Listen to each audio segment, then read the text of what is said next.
Bueno, entonces les decía que la óptica física es el complemento de aquella parte del estudio de la óptica que recibe el nombre de óptica geométrica. La óptica geométrica estudia los fenómenos más sencillos de la óptica, como son la reflexión y la refracción. Obviamente eso está en el programa de Física 1, y aquí nos vamos a concentrar en aquellos fenómenos que tienen que ver con la interferencia, la difracción y la noción de la polarización, tal cual lo pide eh, el, el programa o los contenidos mínimos de UTN a nivel nacional. Para comenzar a estudiar el tema de la óptica física, tenemos que necesariamente apoyarnos en el concepto de las ondas electromagnéticas, porque los fenómenos de interferencia, difracción y polarización solo se pueden explicar una vez que uno entiende lo que son las ondas electromagnéticas, cómo es su propagación en el espacio y cómo es la interrelación de unas ondas electromagnéticas con otras. Sin entrar en demasiada profundidad ni en disquisiciones filosóficas, vamos a decir que la luz, lo que nosotros vamos a necesitar conocer de la luz para poder estudiar la óptica física, la luz para nosotros va a ser una onda electromagnética. Y el sentido que le vamos a dar al estudio que vamos a hacer es que la luz es una energía radiante en forma de onda electromagnética, y que todo esto tiene sentido porque esa energía radiante es capaz de estimular nuestro sentido de la vista. Si viviéramos en un mundo donde no hubiera visión, bueno, todo esto no tendría sentido. Entonces, estas dos expresiones que tenemos acá son los pilares del estudio de la óptica física. Primero, que vamos a tratar a la luz como una onda electromagnética. Y lo segundo es que esto permite la estimulación a través de la energía radiante del sentido humano, del sentido natural de muchos animales de la vista. Recordamos también que la longitud de onda, o sea, la onda electromagnética queda definida por una longitud de onda, por una frecuencia y por una velocidad de propagación.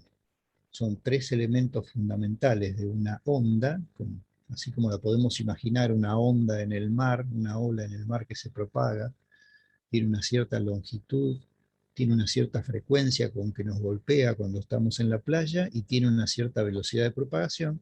Bueno, ese ejemplo tan trivial también se aplica a esto que no podemos ver y que llamamos ondas electromagnéticas. Bueno, hay una serie de videos que ustedes los han podido bajar ya, algunos los pueden ver ustedes por sí mismos porque son informativos, y sobre otros voy a puntualizar algunas partes como hicimos la clase pasada. Recordamos el espectro de las ondas electromagnéticas, toda la cantidad de ondas que hay presentes y que tienen sus distintas tecnológicas. Esto es lo que vimos cuando vimos la unidad 13, pero hoy nos vamos a concentrar en la parte de las ondas electromagnéticas que corresponde a la luz visible, con todos sus colores, y a lo sumo el infrarrojo y el ultravioleta. O sea, nos vamos a ocupar de la luz.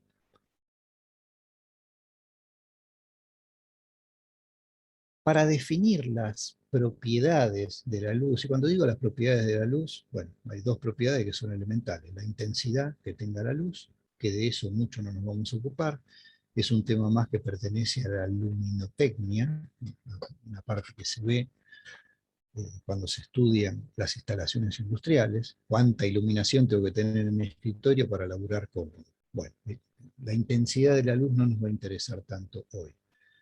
Lo que sí nos va a interesar es el color de la luz. Y una forma de expresar o de medir el color de la luz es a través de la longitud de onda. La longitud de la onda electromagnética nos va a definir el color que tenga cada uno de los colores visibles. Ahí tenemos que para esas distintas longitudes de onda vamos a tener los distintos colores. si una onda electromagnética tiene una longitud de onda de 600 nanómetros, bueno, estaremos en un amarillo anaranjado. Y respetando, recordando la relación entre la frecuencia y la longitud de onda, esta es la fórmula que vincula frecuencia, longitud de onda y velocidad de desplazamiento. Nosotros sabemos que para una longitud de onda perteneciente al color rojo, como puede ser de 700 nanómetros, la frecuencia a la que está oscilando esa onda electromagnética es de 428 terahertz. Bueno, una relación sencilla que se puede utilizar para cualquier tipo de onda, pero que me interesaba aclarar en las ondas electromagnéticas específicamente, para ver cómo se hace el cálculo. Justamente esto que están viendo en pantalla es el problema 1 de la guía para que ya lo tengan resuelto.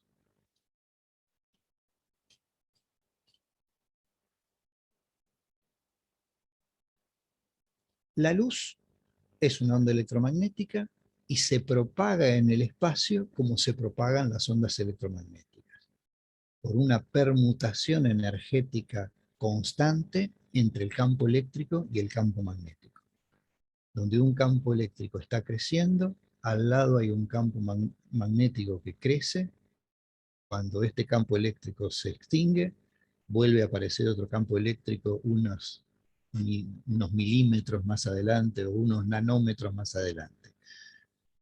Esa es la forma, la transferencia energética entre aparición y desaparición de los campos eléctricos y magnéticos de lo que va propagando la onda en el espacio.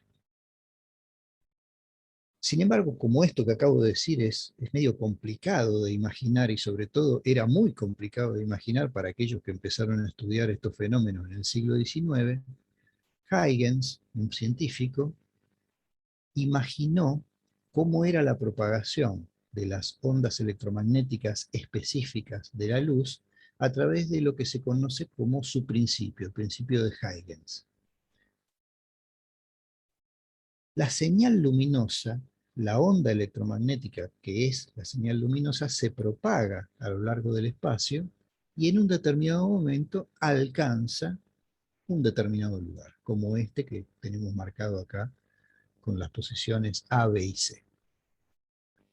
En esas posiciones A, B y C, y en realidad a lo largo de toda esa circunferencia, pero marcamos esas tres posiciones, se está produciendo esto que nosotros decíamos recién, de que el campo magnético se transforma en campo eléctrico y después se vuelve a transformar en campo magnético, y este intercambio energético de magnitudes es lo que permite la propagación de la onda. En definitiva, en los puntos A, B y C, cuando la luz alcanzó los puntos A, B y C marcados acá, produce una perturbación en ese lugar del espacio. Y entonces ese lugar del espacio, esos lugares del espacio, se transforman en nuevos frentes de onda, se transforman en los generadores de una perturbación que se va a propagar hacia adelante en el resto de los puntos que se vayan encontrando. Bueno, esto es lo que se conoce como el principio de Huygens.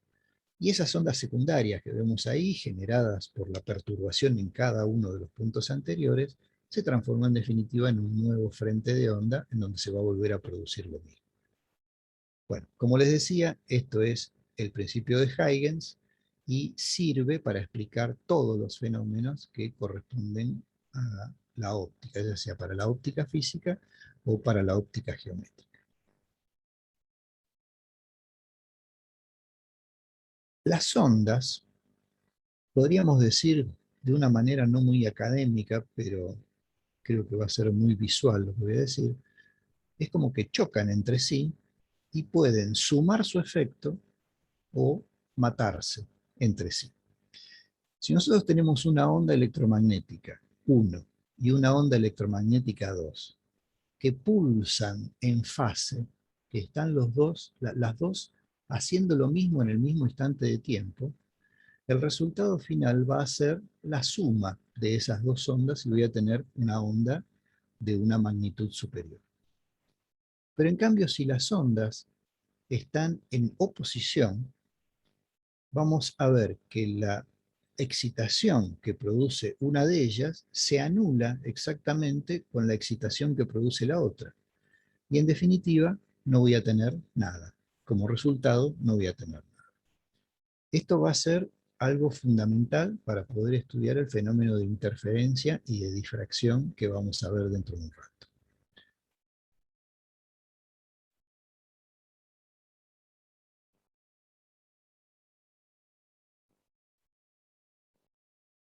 Acá tenemos tres ondas. En realidad se ven dos en la imagen porque una está superpuesta con la otra. Si yo separo esas dos que están juntas a través de... A ver si podemos agrandar un poquito esto.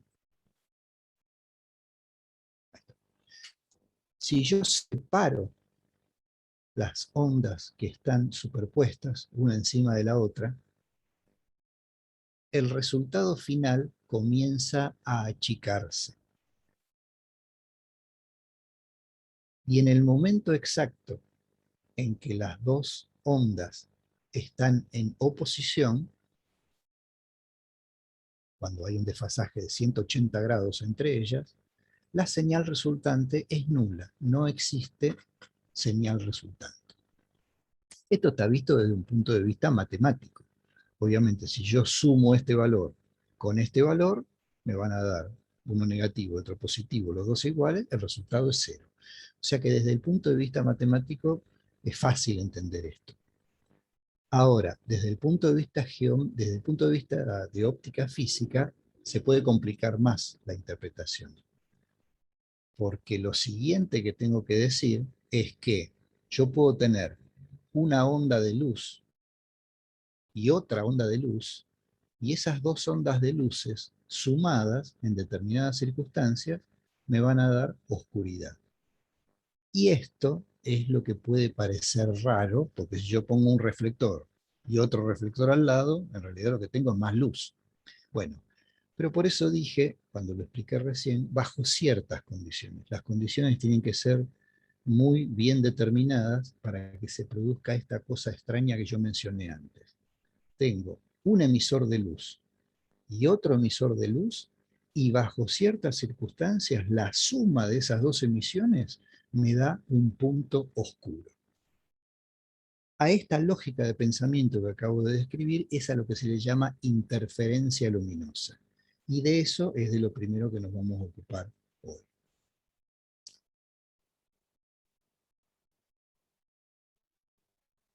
Vamos a ver varias animaciones y representaciones para tratar de distintas formas empezar a entender esto de que luz más luz es oscuridad. Un láser, y esto es clave. Para todas estas experiencias en donde se produce que luz más luz es oscuridad, el elemento fundamental que hay que tener es un láser. Si yo quiero hacer eso de luz más luz igual a oscuridad, con dos reflectores jamás me va a salir. Y después más adelante vamos a explicar por qué. Es necesario tener una luz que se llama coherente, una luz de un láser. Esa luz de un láser va a impactar sobre una pantalla. Y esa pantalla va a tener un orificio muy pequeño, acá está ampliado para poder dibujarlo, pero un orificio muy pequeño sobre el cual yo voy a apuntar exactamente ese láser. A una distancia determinada de esa primer pantalla A, vamos a tener otra pantalla B que va a tener dos orificios, muy pequeños y separados a una muy corta distancia. Y después vamos a tener una tercera pantalla en donde vamos a ver el resultado de lo que pasa. La señal lumínica del láser va a atravesar la primera pantalla, haciendo que desde ese orificio salga una señal. Esa segunda señal, que es la misma que la del láser, va a impactar sobre la segunda pantalla. Y como esa segunda pantalla tiene dos orificios, en cada uno de esos orificios, de cada uno de esos orificios, van a partir sendas ondas, van a partir dos ondas de luz, una desde el punto B y otra desde el punto C.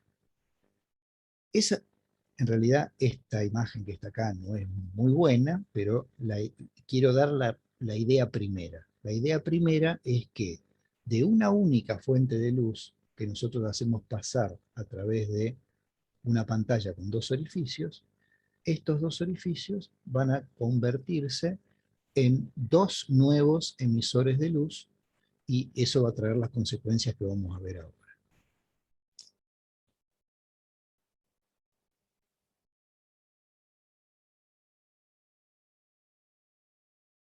Esta persona, que fue Thomas Young, uno de los estudiosos de la parte de la óptica física, descubrió, investigó y descubrió esto que nosotros vamos a ver ahora, el experimento real de producción de interferencia.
Bueno, a ver, lo más importante de esto que vimos recién,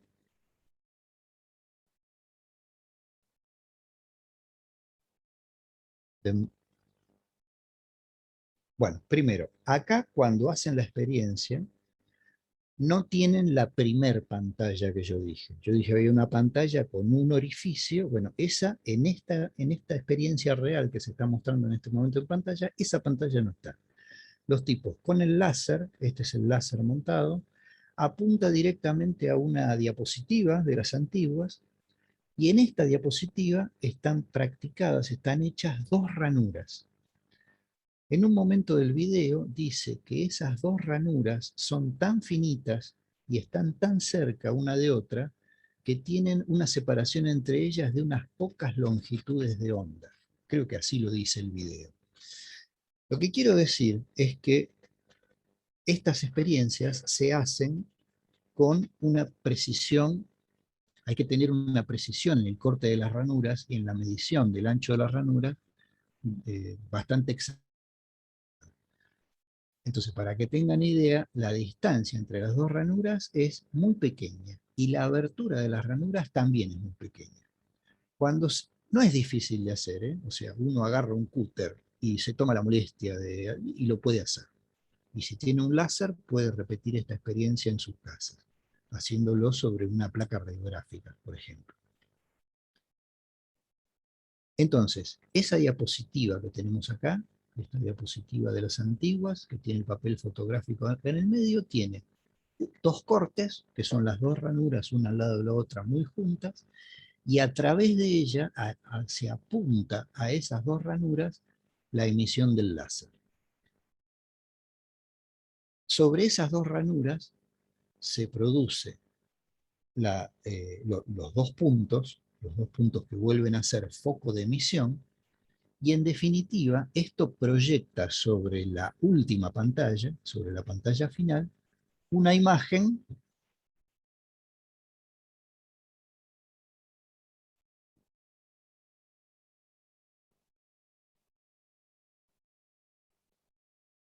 cuando la luz pasa a través de las ranuras, muestra sobre la pantalla, que está bastante alejada de ese marquito de diapositiva que habíamos recién, muestra esta configuración.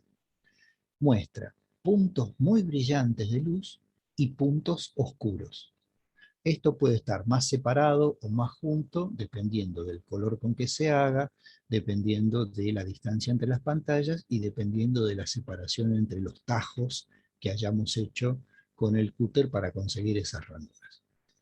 Entonces, toda la primera parte de la explicación de hoy va para demostrar o para encontrar las fórmulas que permitan explicar y calcular por qué se produce esto. ¿Por qué, si yo estoy apuntando con un láser que es pura luz, por qué en la pantalla, cuando lo hago pasar la luz de ese láser a través de dos ranuras, por qué en esta pantalla alejada veo puntos de luz y puntos de oscuridad y no veo solamente puntos de luz, que sería lo lógico? Bueno, esta es la parte importante que quería que viéramos de este video, después ustedes lo pueden ver completo para repasar. La idea,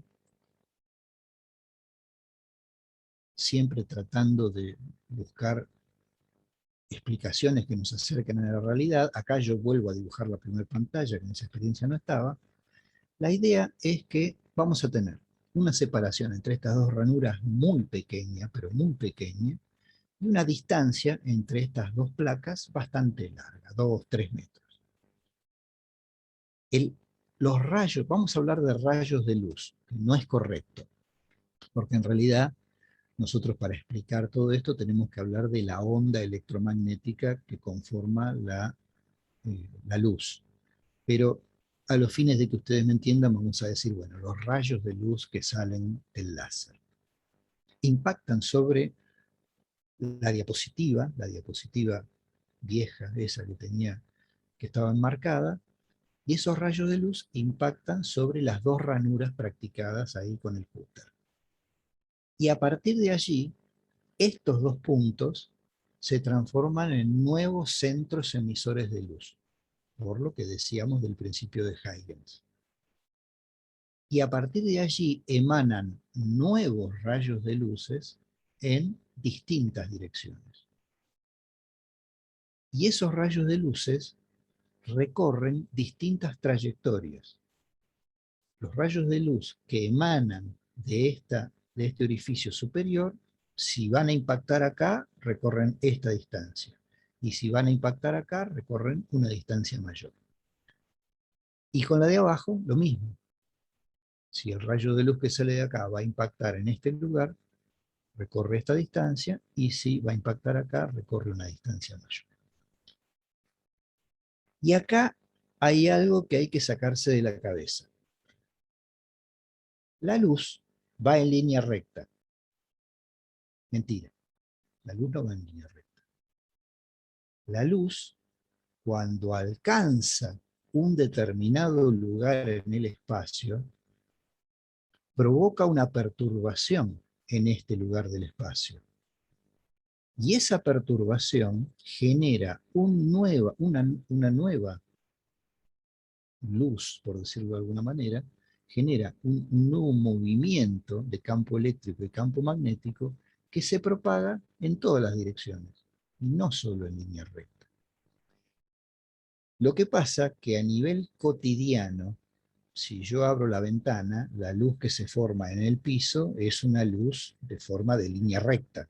O sea, en el piso veo el mismo dibujo que tengo en la ventana cuando el sol le pega a la ventana. Ahí sí, la luz va en línea recta. Pero cuando uno empieza a analizar estas distancias tan chicas, que el corte de una ranura está muy cerca del otro, y empieza a pensar que cada punto de ese corte se convirtió en un nuevo frente generador de ondas, bueno, a partir de acá la onda no se propaga en línea recta, sino que se propaga en varias direcciones. Y eso es lo que justifica que este rayo que viene recto acá se abra. ¿Sí? Siempre hablando de rayos, que no es la forma correcta de decirlo, pero para que se entienda.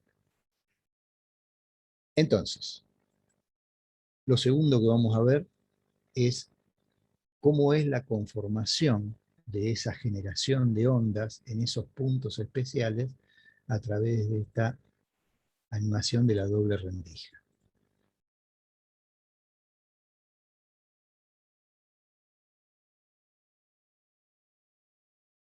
¿Qué tenemos acá representado? Tenemos la pantalla donde vamos a ver el resultado final, y la pantalla donde están los dos orificios o las dos ranuras hechas con el cúter. Acá no se dibuja ni la primera pantalla, ni tampoco se dibuja el láser que produce estas ondas. Nosotros vemos que si de este orificio emana una onda electromagnética que lleva esta dirección y este sentido, y va a impactar en este punto, y de este orificio emana una onda electromagnética que hace un camino parecido e impacta en este punto, las dos ondas, la que salga de acá y la que salga de acá, recorren la misma distancia, porque justo se me ocurrió tomar como punto de referencia el medio de estos dos orificios. Entonces, en esta situación, como la distancia que recorren ambas ondas es la misma, las dos ondas llegan en fase a este lugar. Y en este punto, yo lo que voy a ver es un punto luminoso, porque una onda se refuerza con la otra y en definitiva me dan allí un punto de luz. Pero si uno toma otros puntos, como ese, bueno, esto no lo puedo parar, ¿no? Ahí o ahí, en estos puntos, las ondas llegan en oposición. Y entonces, en esos puntos se produce oscuridad. ¿Y por qué llegan en oposición a estos puntos? La distancia que han tenido que recorrer cada una de ellas es diferente. Esto se puede ver mejor en esta animación que es estática, no es dinámica como la de recién, pero da una mejor idea de lo que pasa. Acá tenemos la posición de las dos ranuras. Y acá tenemos los puntos A y B, que son generadores de nuevas ondas en esa ranura. Y acá tenemos la pantalla donde van a impactar las dos ondas. Si vuelvo a tomar la posición central, las dos ondas llegan en fase y acá tengo un punto de luz. Ahora, si yo me muevo para arriba, cada vez que me muevo más, va a llegar un punto en que las ondas llegan en oposición. Entonces, el rayo de luz, la onda que viene desde el punto A, tiene que recorrer una mayor distancia que la onda que viene desde el punto B. Eso hace que lleguen con una diferencia de media onda, una respecto de la otra, 180 grados, y eso hace que en este punto yo tenga un lugar de oscuridad.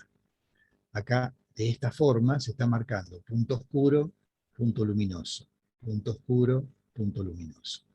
En realidad no es que tengo un punto oscuro y un punto luminoso, sino que se va produciendo una degradación paulatina. ¿Por qué? Y porque en esta posición se matan, pero no se matan tanto entre sí las ondas. Y si me acerco más acá, se matan menos. Entonces, lo que voy teniendo es un punto oscuro, más luminosidad, hasta llegar a una luminosidad plena, y después esa luminosidad va decreciendo. O sea, lo que tengo es lo que vimos en esta imagen. Una luminosidad plena central, una degradación de esa luminosidad, un punto que es casi oscuro y otra vez vuelve a aparecer luminosidad. Bueno, yo creo que esta es la animación que mejor muestra lo que pasa cuando las ondas recorren distinto camino y se anulan entre sí o se refuerzan entre sí. Bien, hablando de todo esto, hay que llegar en un determinado momento a medir. Y para medir hay que hacer una pequeña deducción para encontrar la fórmula correspondiente que demuestre si todo esto es verdad o no. Ya acá ponemos la pantalla con la doble ranura y la pantalla donde vamos a ver la imagen.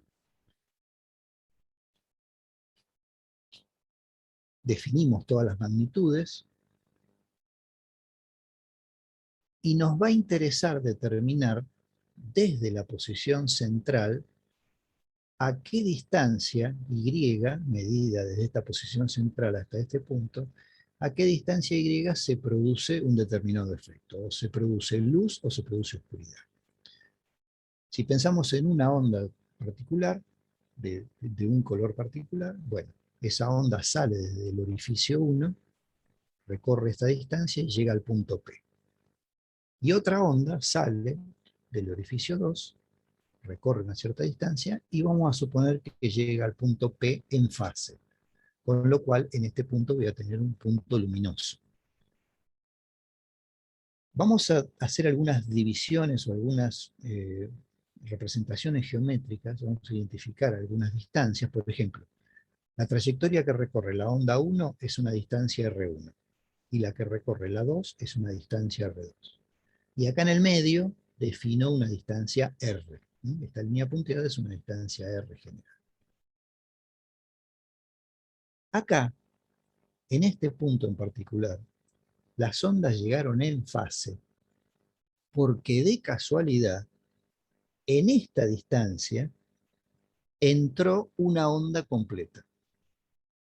O sea, en esta distancia que es la mayor distancia que tiene que recorrer la onda 2, en esta mayor distancia que tiene que recorrer la onda 2, justamente en este espacio entró una onda, una longitud de onda.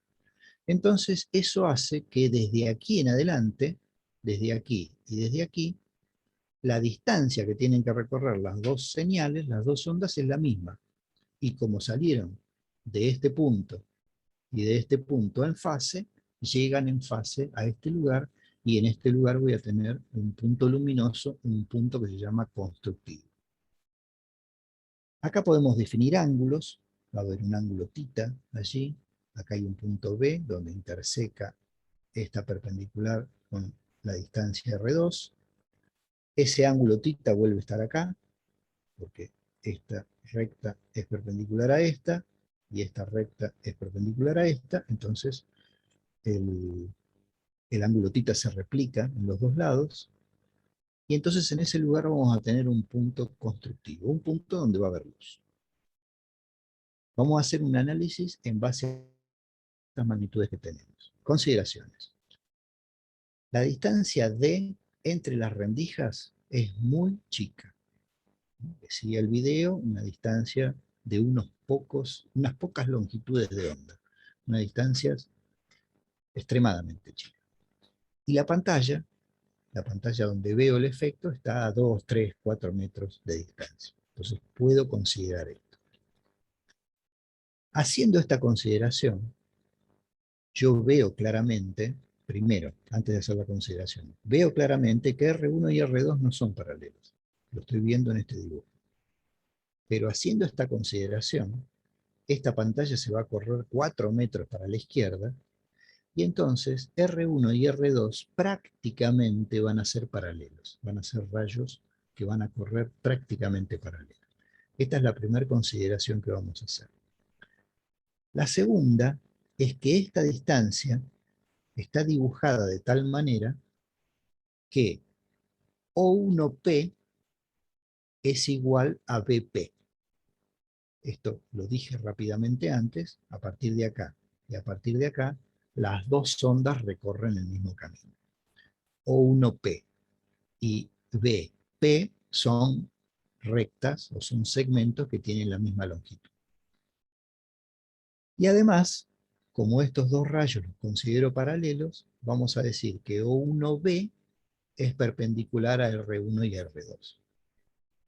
Haciendo estas consideraciones prácticas, que obviamente me hacen cometer un pequeño error, pero no es grave, puedo llegar a deducir cuáles son las fórmulas que permiten solucionar esto. Una de las primeras fórmulas es esto. R2 menos R1 va a ser igual a O2B. R2 es todo esto, y R1 es todo esto. La diferencia entre el segmento R2 y el segmento R1 va a estar dado por esta distancia. Y esta distancia la puedo calcular como esta distancia, como esta hipotenusa, multiplicada por el seno de θ. Eso es lo que está planteado acá.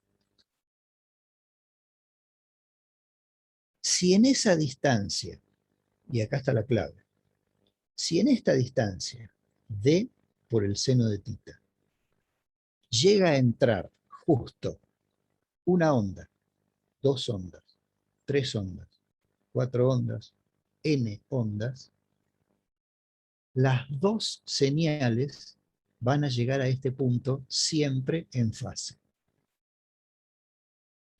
Entonces, esta expresión es la que me permite ya fijar la pauta de cuándo las señales van a llegar a este lugar en fase.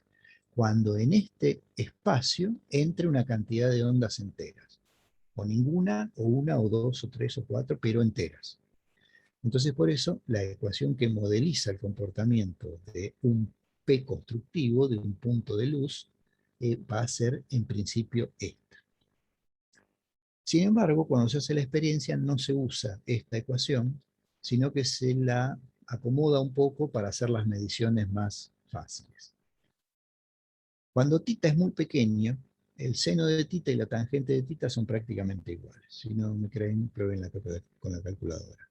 Cuando θ vale minutos, no cuando vale 30 grados, sino cuando vale 0,1 grado, 0,2 grados. El seno y la tangente son prácticamente iguales. Entonces se puede hacer una consideración, la tangente de θ va a ser I sobre D, opuesto sobre adyacente. Entonces reemplazo, en vez de poner D por el seno de θ, pongo D por tangente de θ. Considero prácticamente igual. Y eso va a ser igual a m veces la longitud de onda. Sigo. La tangente de θ es I sobre D, entonces la reemplazo. Y de acá despejo la distancia desde este centro, la distancia que voy a tener a un punto constructivo. Si m vale 0, la distancia es 0, o sea que acá voy a tener un punto de luz.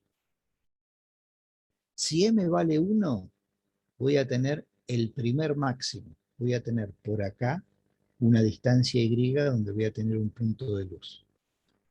Si m vale 2, lo voy a tener por acá. Si m vale 3, lo voy a tener por acá.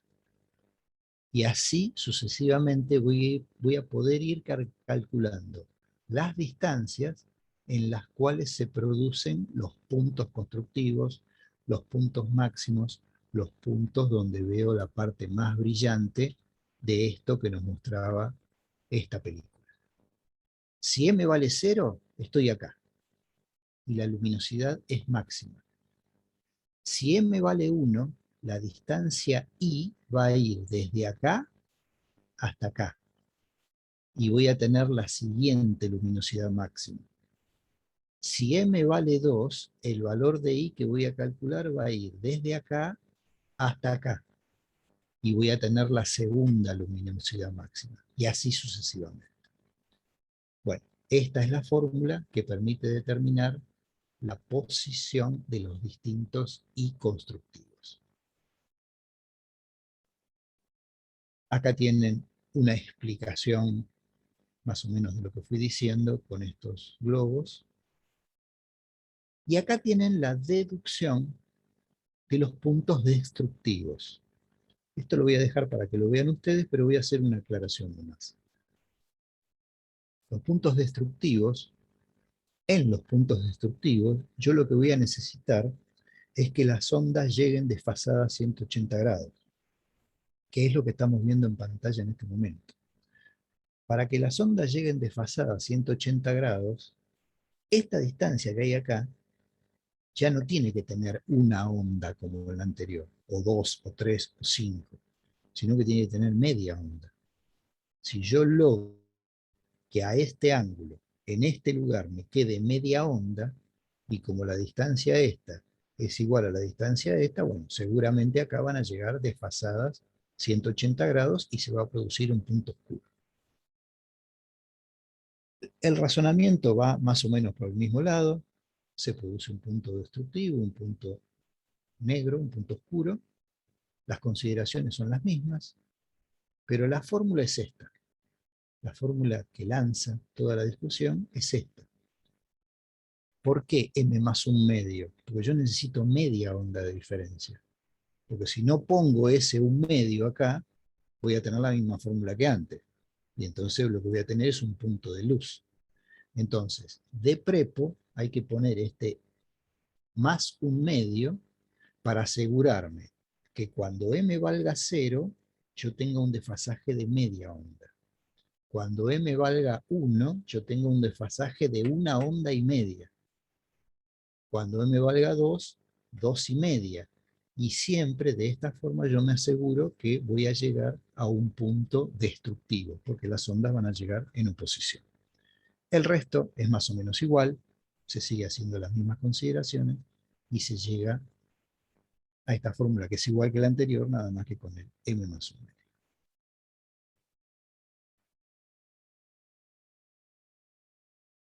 Por último, dentro del estudio de la interferencia, hay luces coherentes y luces incoherentes. Nosotros nos la pasamos todo el día usando luces incoherentes. La luz del LED, la luz de una lamparita, la luz de un tubo fluorescente. Son luces que no son coherentes. ¿Qué quiere decir esto? Ese tipo de artefactos, y el más significativo de todos es la lamparita que no se usa más, la lamparita de filamento, la lamparita en la cual yo hacía circular una corriente por ese filamento tan chiquitito. Eso se calentaba como a 2000 grados Kelvin, y no estoy exagerando, 2000 o 3000 grados Kelvin, y entonces ese calor hacía que se emitiera luz. Esa luz que emiten las fuentes incoherentes contiene muchas longitudes de onda. O sea, si uno mira la luz de una de esas lamparitas, es una luz medio amarillenta, y ese amarillo está compuesto por un montón de frecuencias, no es un amarillo puro. Es un amarillo que tiene un poco de naranja y un poco de menos amarillo, y es una porquería. Y eso pasa normalmente con la mayoría de los artefactos que producen iluminación doméstica o comercial. Lo mismo pasa, bueno, con los LED no pasa tanto, pero también, sí, también con los LED vamos a decir, y con los tubos fluorescentes antiguos. Emiten luces que yo las veo de un solo color, pero en realidad están compuestas de muchas longitudes de onda y de muchas frecuencias distintas, que todas mezcladas y batidas dan un color determinado. Un láser tiene la particularidad de sacar de emitir lo que se llama un haz de luz coherente. ¿Y qué es eso? Si un láser es verde, es verde. Y si es verde, todas las ondas electromagnéticas que emanan de ese láser tienen una frecuencia de el color verde. No me acuerdo cuál es. Tiene una frecuencia de 525 nanómetros. O sea, cuando uno compra un láser verde, se asegura de que todas las ondas electromagnéticas que están saliendo de ese láser lo hacen en la misma longitud de onda, en 525 nanómetros. Y si lo compra rojo, será de 700 nanómetros. Eso es a lo que se llama la luz coherente. ¿Por qué hago esta aclaración? Porque yo necesito que las que salgan de acá y que salgan de acá sean todas de la misma frecuencia. Por eso estas experiencias se hacen con un láser y no con una lamparita común. Porque una lamparita común me entregaría en este lugar ondas de distintas frecuencias. Y entonces no se daría esto que estamos viendo acá. Si yo acá en vez de tener una única frecuencia, tengo ondas de distintas frecuencias, y lo que va a llegar acá va a ser un manchón de luz. Entonces por eso es que es necesario saber lo que es un haz coherente de luz, un haz de una sola frecuencia, y es el que me permite hacer este tipo de experiencias.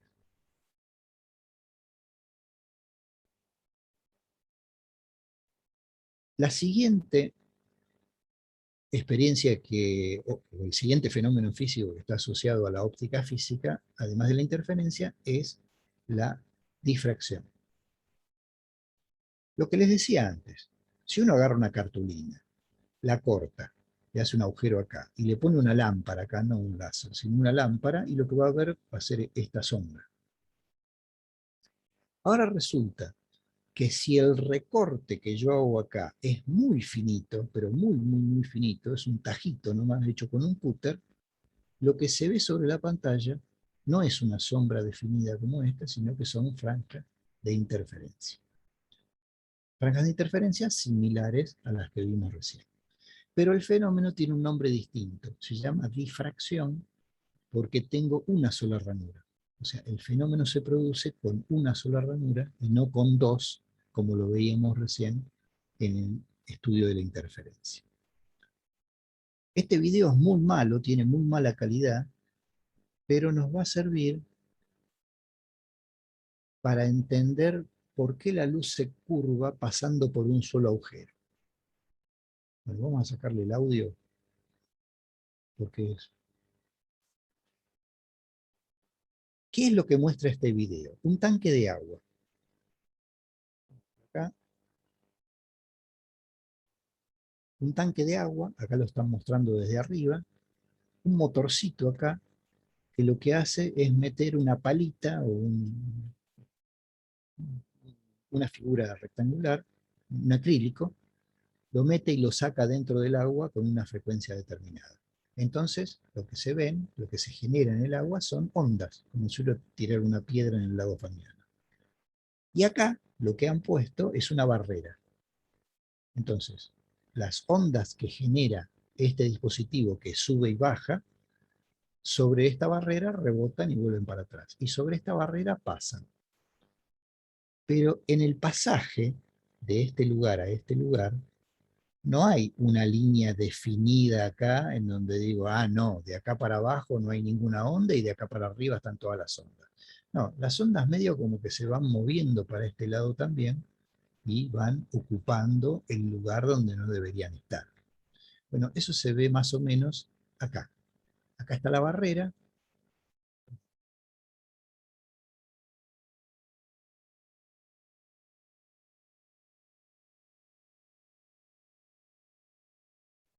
Acá está la barrera. Acá vienen las ondas generadas por esa tablita que entra y sale. Y acá la onda pasa porque no hay una barrera, pero la onda pasa, sigue en línea recta, pero también se difracta. También se mueve o se desplaza, se propaga en una dirección que no es la esperada. Esto ocurre con una onda mecánica, una onda sobre el agua. Las ondas también, bueno, ahí se ve un poco mejor el dispositivo.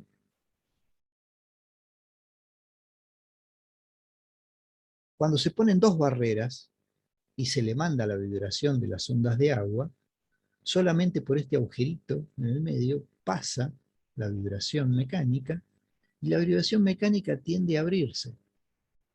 Bueno, esto es el fenómeno de difracción que vamos a estudiar en la parte de iluminación, en la parte de óptica, pero visto desde un punto de vista mecánico en donde lo podemos creer mejor porque por lo menos lo estamos viendo.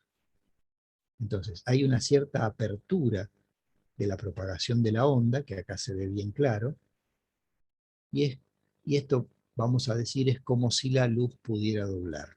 En realidad no es que la luz dobla, sino que puede propagarse en distintas direcciones.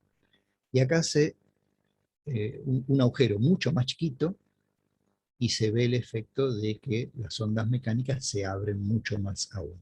Cuanto más chiquito es el agujero, más visible es el efecto. Ahí está. Las ondas, eh, esto que vimos recién es bueno para recordar el principio de Huygens.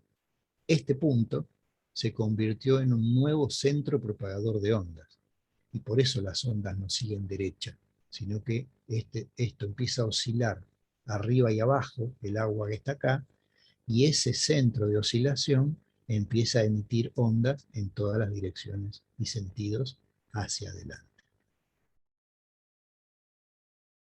Y por último, la difracción también rodea los obstáculos, ¿no? Ponen un obstáculo acá y en definitiva después las ondas se vuelven a juntar adelante del obstáculo. Bueno, esto es, les decía, la calidad del video no es buena, pero por lo menos nos lleva a convencer de cómo se produce esto que veíamos antes.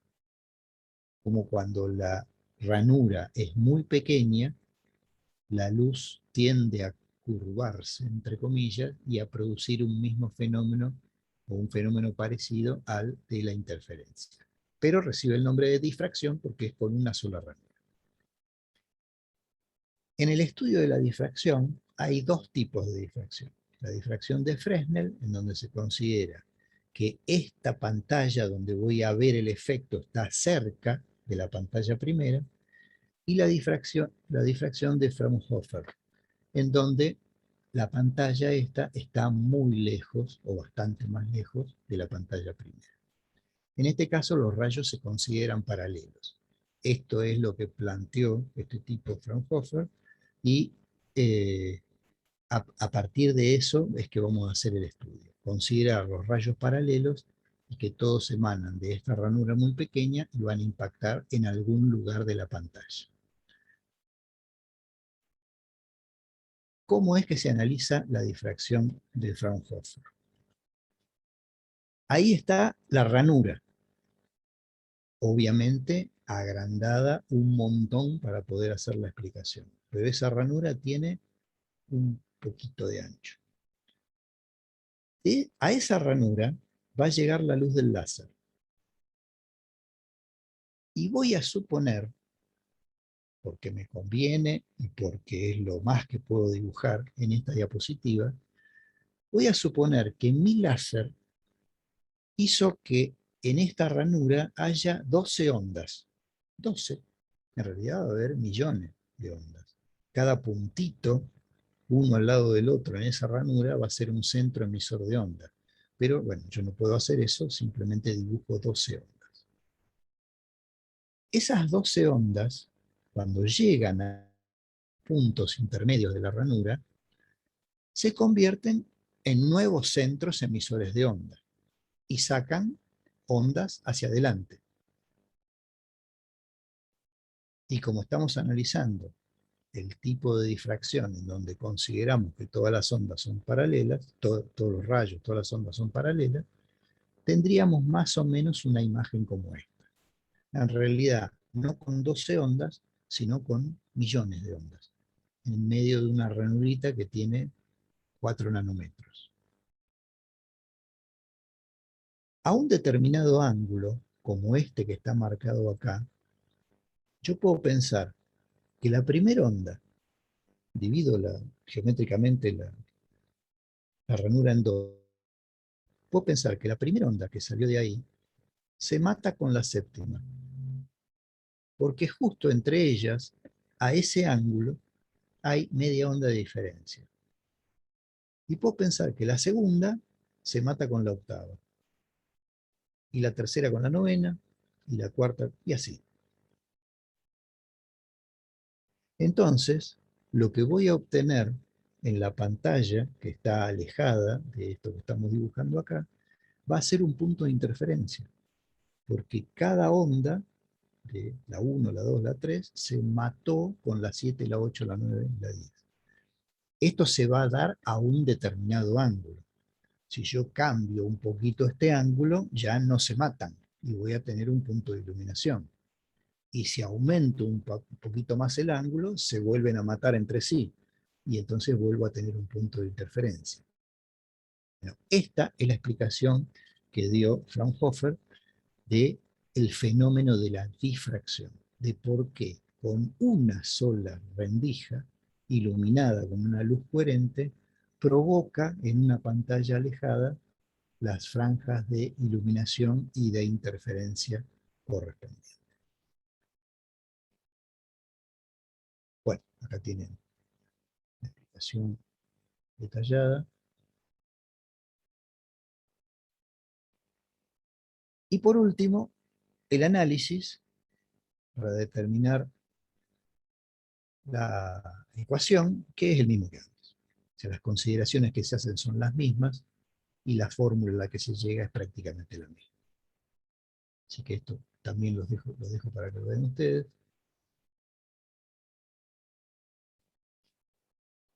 Y finalmente, el fenómeno de polarización. La interferencia la vimos en profundidad. La difracción la vimos en profundidad. Y la polarización la vamos a ver así nomás. Y no es una idea mía, ¿eh? UTN a nivel nacional dice que en Física 2 hay que ver noción de polarización. Si ustedes miran el programa y miran la currícula de UTN a nivel nacional, dice eso. Entonces, no vamos a cargar más las tintas en algo que no nos piden. La polarización lo que hace es matar una parte de la onda electromagnética. Una luz llamada no polarizada provoca vibraciones de la onda electromagnética en todas las direcciones. Lo que hace el filtro polarizador es a través de cadenas moleculares, esto a los químicos les debe encantar, las cadenas moleculares de materiales de polímeros, y esos materiales polimétricos se comen el campo eléctrico. Y entonces al comerse el campo eléctrico en determinadas direcciones, dejan del otro lado una luz polarizada. Bueno, esta es la noción de polarización. Se corta el paso de determinada parte de la onda electromagnética y se hace que del otro lado tenga lo que se llama la luz polarizada. Hay un video que explica esto de la ley de Malus. Acá le dan otro nombre, la ley de Malí, dicen. En este video ustedes pueden ver cuál es la experiencia que se hace para mostrar lo que ocurre con el fenómeno de polarización y con los polaroides. Bueno,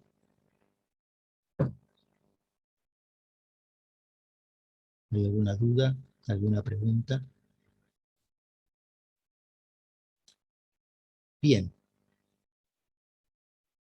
Hoy vamos Yo a no tratar... comprendí mucho, profe, lo que es polarización, pero entendí que por ahí lo puedo leer de otra bibliografía y quizás se entienda un poco mejor.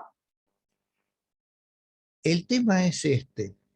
Al decir, ustedes vieron que el desarrollo de interferencia fue profundo, busqué video, busqué esto, busqué el otro, bárbaro. En difracción, más o menos lo mismo. Y en polarización no me piden que lo profundice.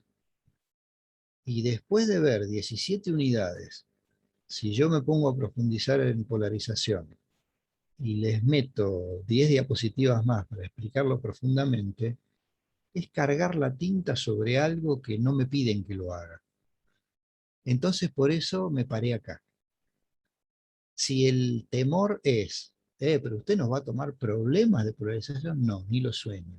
Si pregunto algo de polarización, es lo que está escrito acá, no va a ser otra cosa.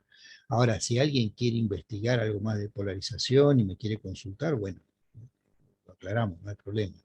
Pero la sangre con polarización no va a llegar al río, no tengan duda. Con los otros temas sí, fuimos en profundidad, porque así lo pide UTN, pero no con polarización.